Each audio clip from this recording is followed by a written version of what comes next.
Bonjour et bienvenue dans notre exploration du jour. On va se plonger dans un sujet fondamental pour les futurs diététiciens, la physiologie. Plus précisément, le tome 4 du manuel pour le BTS diététique, qui est une publication d'Adonis Éducation.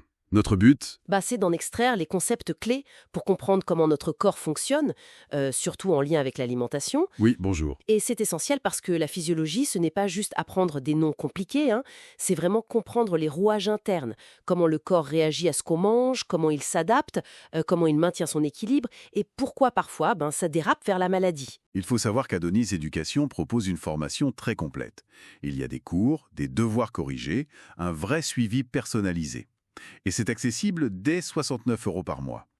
Ce manuel d'ailleurs, il fait partie de cette formation. Alors, allons-y. Explorons quelques-unes de ces notions fondamentales. On pourrait commencer par l'homéostasie, le grand principe de base. Exactement. L'homéostasie, c'est la capacité incroyable du corps à maintenir ses constantes internes stables. Pensez à la température, au pH du sang, à la pression artérielle. Tout ça doit rester dans des limites très précises, peu importe les variations extérieures. C'est vraiment la condition sine qua non pour être en bonne santé. Sans cet équilibre dynamique, rien ne va. D'accord. Et un exemple très concret que le manuel aborde et qui parle directement aux diététiciens, c'est la régulation de la glycémie, le sucre dans le sang. Ah oui, ça c'est un chapitre clé.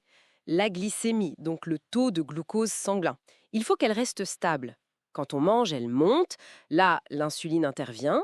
C'est une hormone qui, disons, ouvre la porte des cellules au sucre ou le met en réserve. Principalement dans le foie, c'est ça, hein, sous forme de glycogène. Voilà, exactement. Le foie stocke le glucose sous forme de glycogène. C'est la glycogénogénèse.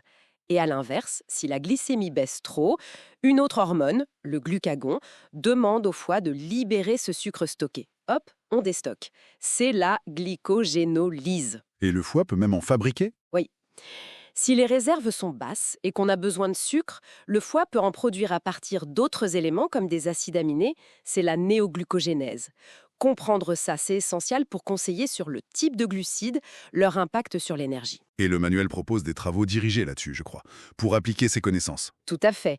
Il y a des TD, par exemple, où on analyse une courbe de glycémie après une charge en sucre. Ça rend les choses très concrètes. Très bien. Alors, après le sucre, un autre équilibre vital abordé, c'est l'équilibre acido-basique, l'acidité du corps. Oui, encore un équilibre fondamental. Notre sang doit maintenir un pH très précis, légèrement alcalin, autour de 7,4. Pourquoi? Parce que toutes nos enzymes, ces protéines qui catalysent les réactions chimiques, ne fonctionnent bien que dans cette petite fourchette de pH. Et comment le corps s'y prend? Il y a des systèmes tampons qui agissent très vite pour neutraliser les excès d'acide ou de base. Mais le travail de fond sur le long terme, c'est surtout les reins. Ce sont eux qui vont éliminer l'excès d'acide ou de base dans l'urine pour maintenir ce pH stable. D'accord. Donc les reins jouent déjà un rôle crucial ici. Et ils interviennent aussi pour l'eau et les sels minéraux, j'imagine. L'équilibre hydrominéral. Exactement. L'eau, c'est la vie, on le sait.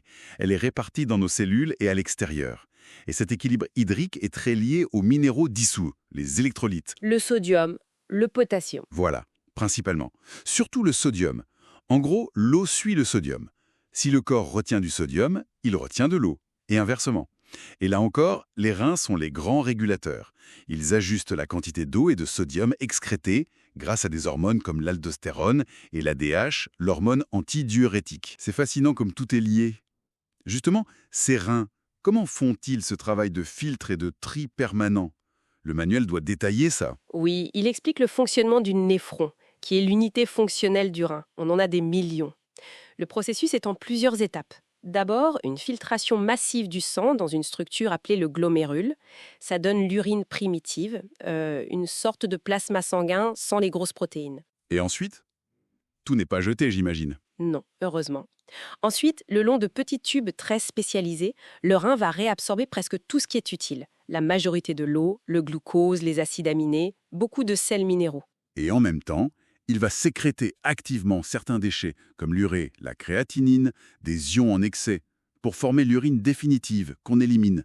C'est un tri incroyablement précis. Et ils font aussi des hormones, les reins. Oui, Ils produisent la rénine, importante pour la tension artérielle, l'épo, qui stimule la production de globules rouges, et ils activent la vitamine D, des fonctions endocrines essentielles. Impressionnant.